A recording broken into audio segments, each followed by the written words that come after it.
नमस्कार दोस्तों, एसएससी ज्ञान में आप सभी का स्वागत है। आज हम इस वीडियो में एसएससी सीजीएल टायर 1 का 2024 में जो एग्ज़ाम हुआ था उसके 26 सितंबर की फर्स्ट शिफ्ट में पूछे गए जीके जीएस व साइंस के सभी प्रश्नों को इस वीडियो में पढ़ेंगे। तो जिन बच्चों का एसएससी सीजीएल का एग्ज़ाम आगे की शिफ्टों में लगा हुआ है, एक बार प्रीवियस ईयर के पेपरों का रिवीजन जरूर कर लें, क्योंकि काफ़ी प्रश्न प्रीवियस ईयर से रिपीट किए जा रहे हैं, तो आप लोगों को एग्जाम में काफ़ी सहायता मिल जाएगी। तो बढ़ते हैं अपने आज के वीडियो में और देखते हैं 26 सितंबर की फर्स्ट शिफ्ट में किस टाइप के और कैसे प्रश्न पूछे गए थे। और सेम जिस तरह से प्रीवियस ईयर का पेपर हुआ था उसी टाइप का, उसी लेवल का पेपर इस समय भी आ रहा है।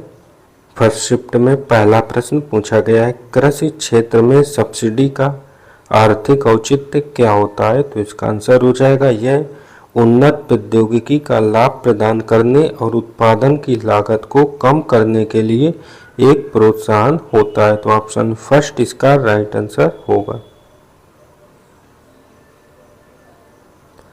अगला प्रश्न पूछा गया था कि पर्यावरण संरक्षण अधिनियम 1986 किसको पर्यावरण प्रदूषण के सभी रूपों की रोकथाम के लिए अधिकृत प्राधिकरण स्थापित करने का अधिकार देता है। तो आंसर हो जाएगा यह अधिकार केंद्र सरकार को देता है। तो ऑप्शन 4 इसका राइट आंसर होगा।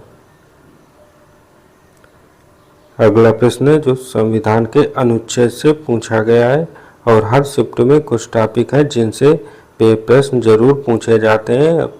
इसमें संविधान अनुच्छेद, जनगणना, लोकनृत्य, शास्त्रीय नृत्य, फेस्टिवल, उत्सव, ये कुछ टॉपिक है जिनसे हर शिफ्टों में प्रश्न पूछे जाते हैं।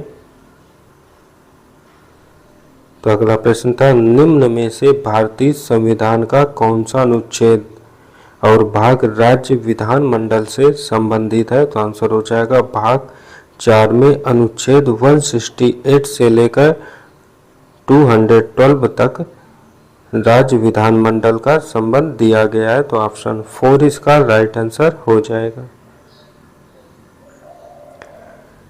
अगला प्रश्न पूछा गया था कि निम्न में कौन सा कथन सही नहीं है। तो इसका आंसर हो जाएगा प्रकाश वर्ष समय की इकाई है, यह सत्य नहीं है। तो ऑप्शन फर्स्ट इसका राइट आंसर हो जाएगा।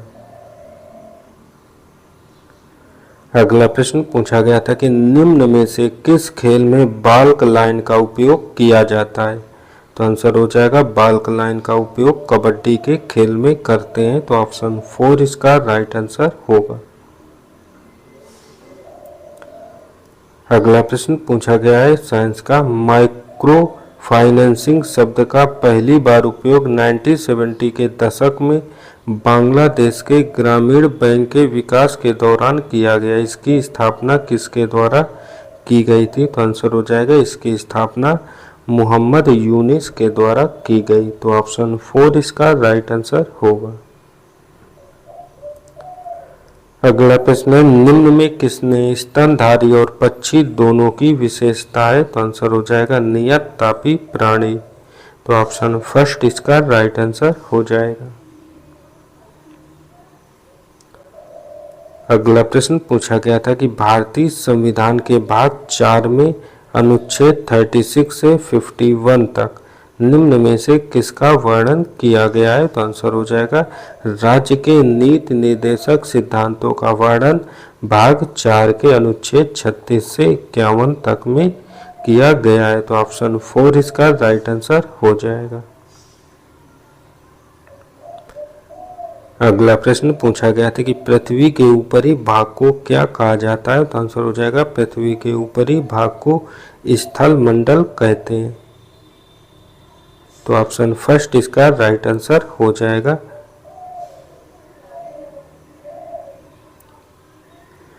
अगला प्रश्न पूछा गया, निम्नलिखित प्रसिद्ध बैडमिंटन खिलाड़ियों में किसने सिंगापुर ओपन 2022 जीता। तो आंसर हो जाएगा पीवी सिंधु ने। तो ऑप्शन सेकंड इसका राइट आंसर होगा। अगला प्रश्न है, निम्नलिखित समाज सुधारक संगठनों का उनके संस्थापक से सही मिलान कीजिए। तो ऑप्शन ए में दिया है ब्रह्म समाज। तो ब्रह्म समाज की जो संस्थापक थे वह थे राजा राममोहन राय। अगला है रामकृष्ण मिशन। तो रामकृष्ण मिशन के संस्थापक थे स्वामी विवेकानंद। अगला प्रार्थना समाज। तो प्रार्थना समाज के जो संस्थापक थे आत्माराम पांडुरंग थे और आर्य समाज के संस्थापक थे दयानंद सरस्वती।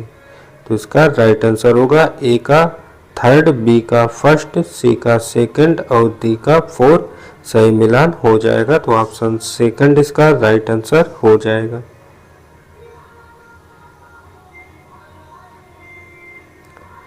अगला प्रश्न पूछा गया था भारतीय संविधान का कौन सा भाग उपराष्ट्रपति के निर्वाचन से संबंधित है। तो आंसर हो जाएगा भाग 5 में उपराष्ट्रपति के निर्वाचन से संबंधित है। तो ऑप्शन सेकंड इसका राइट आंसर हो जाएगा। अगला प्रश्न साइंस का दिया गया है, यदि निम्नलिखित समीकरण को संतुलित किया जाए तो उत्पाद पक्ष में कार्बन डाइऑक्साइड और पानी के अणुओं की संख्या कितनी होगी।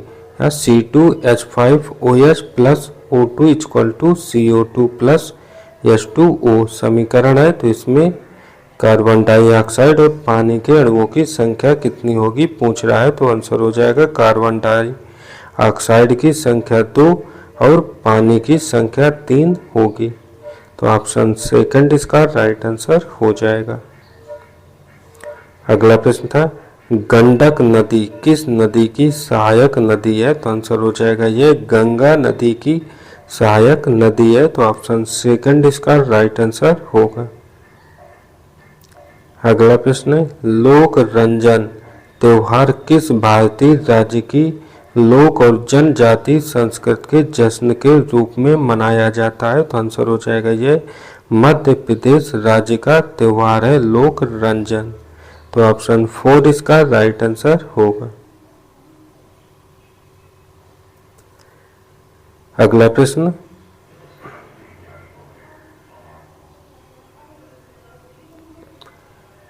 निरुपमा संजीव भारत की प्रसिद्ध किसकी खिलाड़ी है। तो आंसर हो जाएगा निरुपमा संजीव जो है भारत की प्रसिद्ध टेनिस खिलाड़ी हैं। तो ऑप्शन 4 इसका राइट आंसर होगा। अगला प्रश्न पूछा गया पश्चिम बंगाल में एक वर्ष में चावल की कितनी फसलें उगाई जाती हैं। तो आंसर हो जाएगा 3 बार पश्चिम बंगाल में चावल की फसल को उगाया जाता है। तो ऑप्शन फर्स्ट इसका राइट आंसर हो जाएगा। अगला प्रश्न था निम्न में से किस पल्लव राजा ने वतापी जिसे बदामी भी कहते हैं पर कब्जा करके चालुक्यों को हराया था। तो आंसर हो जाएगा नरसिंह वर्मन ने हराया था। तो ऑप्शन 4 इसका राइट आंसर हो जाएगा।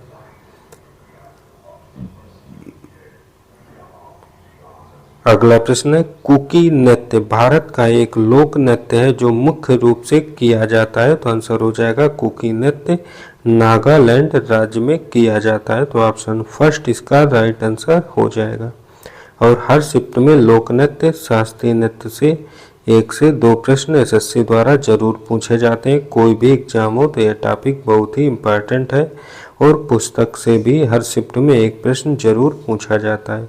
वीडियो पसंद आ रहा हो तो वीडियो को आप लोग लाइक जरूर कर दें व चैनल को सब्सक्राइब कर लें। अगला प्रश्न है भारत में निम्न में से कौन सा क्षेत्र मौसमी बेरोजगारी का सामना करता है। तो आंसर हो जाएगा कृषि क्षेत्र। तो ऑप्शन 4 इसका राइट आंसर हो जाएगा।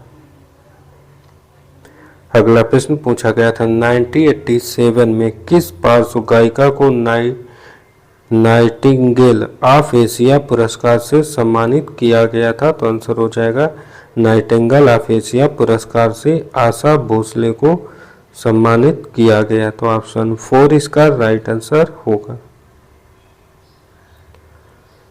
अगला प्रश्न है कृषि को बढ़ावा देने के लिए मोहम्मद तुगलक ने निम्न में कौन से नए मंत्रालय की स्थापना की थी। तो आंसर हो जाएगा दीवाने अमीरे कोही की स्थापना की थी मोहम्मद बिन तुगलक ने।